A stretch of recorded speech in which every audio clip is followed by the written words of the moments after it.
दुरूद पढ़ो। अल्लाहुम्मा सल्ली अला सय्यिदिना मौलाना मुहम्मद व अला आलि सय्यिदिना मौलाना मुहम्मद कमा तुहिब्बु व तर्दा बिअददि मा तुहिब्बु व तर्दा। नहमदुहु व नस्तईनुहु व नस्तगफिरुहु व नु'मिनु बिहि व नतवक्कलु अलैहि व नऊज़ु बिल्लाहि मिन शुरूरि अनफुसिना व मिन सय्यिआति अमालिना। मन यहदिहिल्लाहु फला मुदिल्ल लहु व मन युद्लिल्हु फला हादिय लहु व नशहदु अन ला इलाहा इल्लल्लाहु वहदहु ला शरीका लहु व नशहदु अन्न सय्यिदना व मौलाना मुहम्मदन अब्दुहु व रसूलुहु। अम्मा बअद फ़अऊज़ु बिल्लाहि मिनश शैतानिर रजीम। बिस्मिल्लाहिर रहमानिर रहीम। इहदिनस सिरातल मुस्तकीम। वक़ाल रसूलुल्लाहि सल्लल्लाहु अलैहि वसल्लम अन इब्न अब्बास रज़ियल्लाहु अन्हु क़ाल क़ाल रसूलुल्लाहि सल्लल्लाहु अलैहि वसल्लम निअमतानि मग़बूनुन फ़ीहिमा कसीरुम मिनन नास अस्सिहा वल फ़राग़ औ कमा क़ाल अलैहि सलातु वस्सलाम। रवाहुल बुखारी। मेरे मोहतरम बुजुर्ग और दोस्तों, अल्लाह ताला का बड़ा एहसान हुआ, करम हुआ, फजल हुआ कि हमें जुमे की नमाज के लिए जमा करवाया।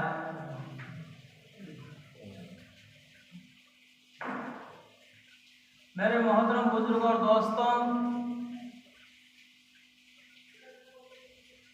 अल्लाह ताला ने इंसान को जो पैदा किया है वो अपनी इबादत के लिए पैदा किया है। अल्लाह ताला ने कुरान में फरमाया कि मैंने इंसानों को और जिन्नातों को जो पैदा किया है सिर्फ मेरी इबादत के लिए पैदा किया है।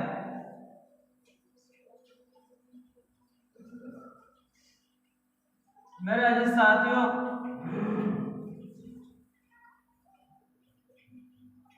अल्लाह ताला ने इस उम्मत की हिदायत के लिए, इस उम्मत की रहबरी के लिए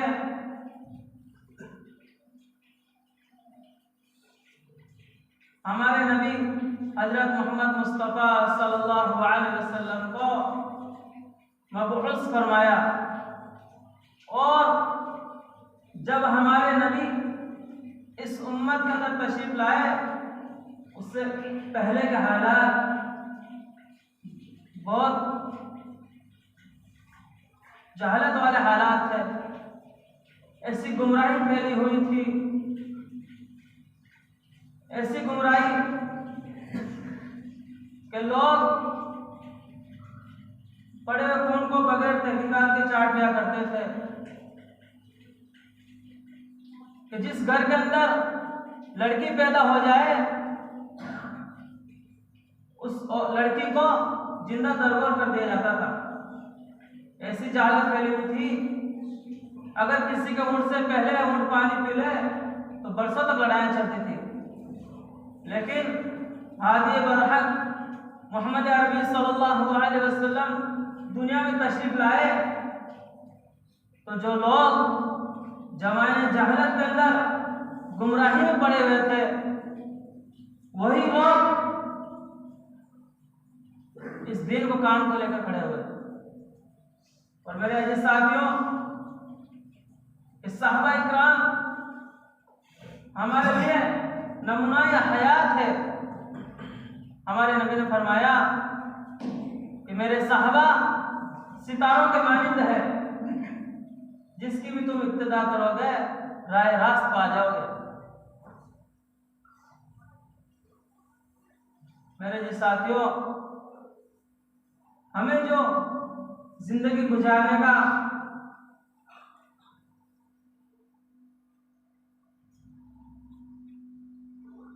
तरीका सीखना है कि हमारी जिंदगी कैसे खुशगवार हो जाए, हमारी जिंदगी के अंदर किस तरीके से अल्लाह के अहकामात आ जाए, नबी पाक सल्लल्लाहु अलैहि वसल्लम के तरीक़ात हमारी जिंदगी के अंदर आ जाए।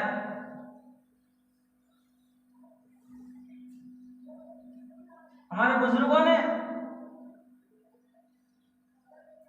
इस ईमान के ऊपर, दीन के ऊपर, नमाज के ऊपर, रोज़े के ऊपर, ज़कात के ऊपर, हज के ऊपर बहुत सारी किताबें लिखी।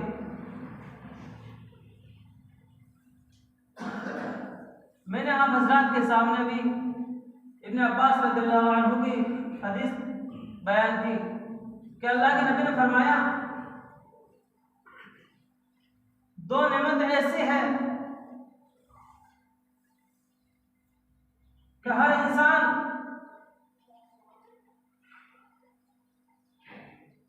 उसमें पड़ा हुआ है कि दो जो अजीम नेमतें अल्लाह ताला ने दी है, वो एक तो है सेहत और एक है फरागत। हदीस पाक में आता है, अल्लाह के नबी ने एक सहाबी को नसीहत की कि 5 चीजों को गनीमत जानो। 5 चीजों से पहले क्या फरमाया कि 5 चीजों को गनीमत जानो। 5 चीजों से पहले जवानी को गनीमत जानो, बुढ़ापा आने से पहले। मेरे जी साथियों, हम आज अपनी जवानी को देखें कहाँ लगा रहे हैं कि जिस जवानी को हम अल्लाह की इताअत के अंदर लगाते, नबी के तरीकों पर लगाते, नबी के काम को अपन अपना काम समझते हैं, लेकिन मेरे जी साथियों, हमारी जवानी कहाँ लग रही है। हम बैठ के सोचे थोड़ा कि अल्लाह ने मुझे जवानी इसलिए दी थी कि मैं अल्लाह की नाफरमानी करूं, मैं गैरों के तरीकों पर चलूं। अल्लाह के नबी ने जो दूसरी नसीहत की थी वो यह की कि सेहत को गनीमत जानो, बीमारी आने से पहले। आज अगर कोई आदमी बीमार हो जाए और उससे कोई नासमझ आदमी उसको जाकर कहे कि आप तो माचे में पड़े हैं, आप तो बीमार पड़े हुए हैं, आपका तिजारत का नुकसान हो रहा है, आपकी हुकूमत का नुकसान हो रहा है, आपकी खेती का नुकसान हो रहा है, तो बीमार पड़ा हुआ आदमी क्या कहेगा कि तुझे कुछ समझ बुझ है नहीं, मैं बीमार पड़ा हूं, मेरी आखिरी हालत है, मैं कलमे का मोहताज हूं, मैं तंदुरुस्ती का मोहताज हूं, अगर मैं तैयार हो जाऊंगा, मैं सेहतमंद हो जाऊंगा, बाद में बहुत कुछ कर लूंगा। लेकिन मेरे साथियों, हदीस पाक में आता है, अल वक्त अस्मन मिन अज़्ज़हब वल फिद्दा, ये वक्त, ये जो वक्त है ये सोना और चांदी से भी ज्यादा कीमती है। आज हम अपनी जिंदगी जानवरों से भी बुरी तरह से गुजार रहे हैं। हमें मालूम ही नहीं कि मुझे किसने पैदा किया गया था और मुझे दुनिया में किसने भेजा गया था। आज इंसान सुबह से शाम तक सिर्फ एक ही फिक्र है, एक ही उड़द है, किस तरीके से मैं अपने भाई से आगे बढ़ जाऊं, माल कमाने के अंदर, कारोबार के अंदर, तिजारत के अंदर, कि मेरे भाई के 2 गाड़ी है तो मैं भी 2 गाड़ी कर लूं, मेरे भाई के 2 मकान है तो मैं भी 2 कर लूं। लेकिन मेरे साथियों, ये फिक्र, ये गफलत, ये वक्त का ज़ाया करना, मरने के बाद बहुत पछताना होगा कि अल्लाह मुझे जिस काम के लिए भेजा गया था, मैंने उस काम के अंदर बहुत गफलतें की है, मैंने तेरे हुक्मों को तोड़ के जिंदगी गुजारी है। मेरे अजीज साथियों,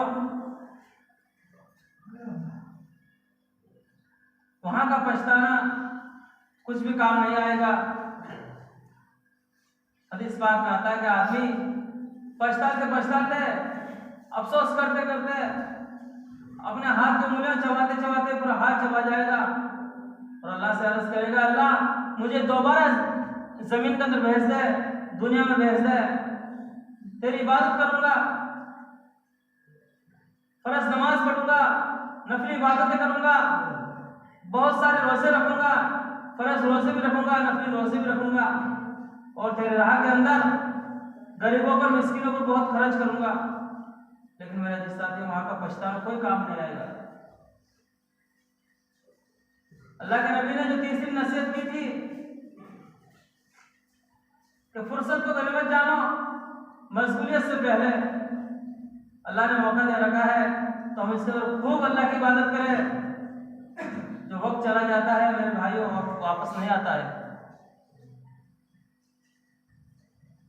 मेरे जी साथियों, हर इंसान को अपने नफ्स का मुहासबा करना चाहिए कि आज मेरी उम्र इतनी साल हो गई, कि मेरी उम्र 30 साल 50 साल हो गई, मैंने इस उम्र के अंदर कितने अहकामात, कितने हुक्म अल्लाह के अदा किए और कितने तरीके नबी के इख्तियार किए।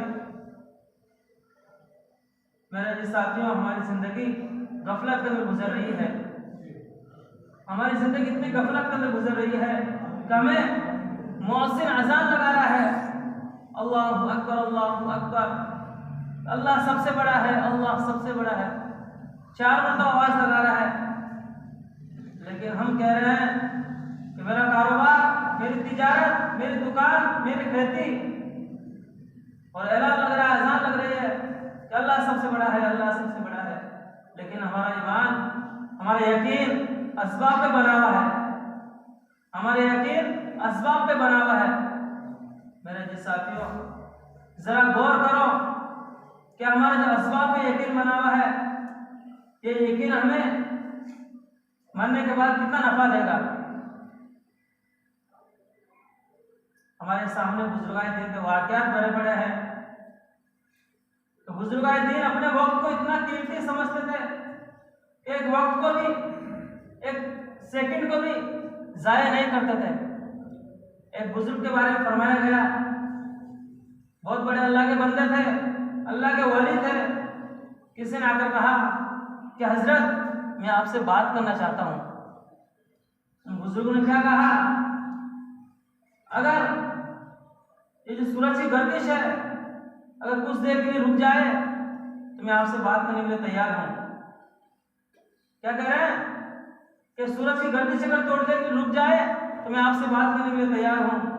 बुजुर्ग कह रहे हैं कि मैं लायानी बातों में नहीं पढ़ता, मेरा वक्त जाया नहीं करता। बुजुर्गों ने इस ईमान के ऊपर बड़ी बड़ी किताबें लिखी है। 800 किताबें कैसे लिख दी? एक बुजुर्ग ने 800 किताबें कैसे लिखी होगी? आज कंप्यूटर में फेल हो जाता है, लेकिन उन्होंने अपने वक्त को कीमती समझा है, अपने वक्त को काम में लाया है। एक बुजुर्ग के बारे में आता है, इतना जिक्र में इतने मशगूल रहते थे कि 125 लाख मरतबा जिक्र कर लिया करते थे, अल्लाह 125 लाख मरतबा रोजाना किया करते थे। एक बुजुर्ग के बारे में आता है कि वो रोटी नहीं खाया करते थे, कि रोटी खाने में ज्यादा वक्त लगता है तो चूरा खाया करते थे, इसमें कम वक्त लगता है, और जितना कम वक्त लगेगा और बाकी वक्त में अल्लाह के जिक्र में लगाऊंगा।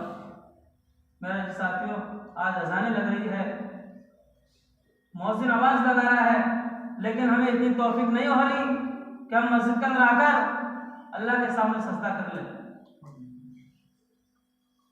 हम क्या मुंह दिखाएंगे अल्लाह ताला को? अल्लाह ताला कल क़यामत में सवाल करेंगे कि मेरा मौसिन तुझे दिन में 5 मरतबा आवाज लगाई। हम क्या जवाब देंगे? मरते दम तक उसके कानों में अजान की आवाज जाती थी, लेकिन फिर भी मस्जिद नहीं आता था। हमारे नबी इस उम्मत के लिए, इस उम्मत को बनाने के लिए कितनी मेहनतें की, कितनी तकलीफें बर्दाश्त की, लहूलुहान हो गए। मेरे जी साथियों, आज जो ये दीन जब हमें वरासत के अंदर मिला है, और ईमान हमें माँ की गोद में मिला है, इसलिए हमें इस ईमान की कदर नहीं है। जो चीज फ्री में आती है तो उसकी कोई कदर नहीं होती। मेरे अजीज साथियों,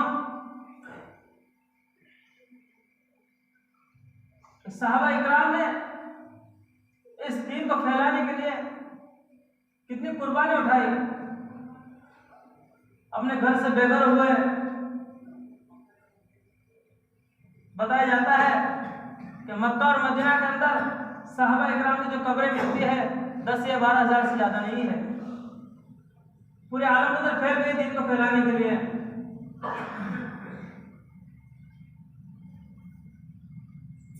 आज हम गफलत के अंदर जिंदगी गुजार रहे हैं कि कौन है कि खान साहब है, कौन है कि शेख साहब है, कौन है कि पठान साहब है, लेकिन आमाल से, इबादत से, अखलाकात से, सब चीजों से खाली है। सिर्फ नाम रह गया, नाम। मेरे जी साथियों, ये गफलत वाली जिंदगी है। ये गफलत वाली जिंदगी हमें गुमराह में ले जाएगी। हमें अल्लाह के सामने जवाब देना है। हमारे नबी ने फरमाया कि होशियार और अक्लमंद आदमी वो है जो मरने से पहले मरने की तैयारी कर ले। और मरने की तैयारी क्या है? कि वो अमल करे जिससे अल्लाह राजी हो जाए और हमारी जिंदगी नबी पाक सल्लल्लाहु अलैहि वसल्लम के तरीकों पर आ जाए। हमारे नबी की सुन्नतों का जनाजा निकल रहा है।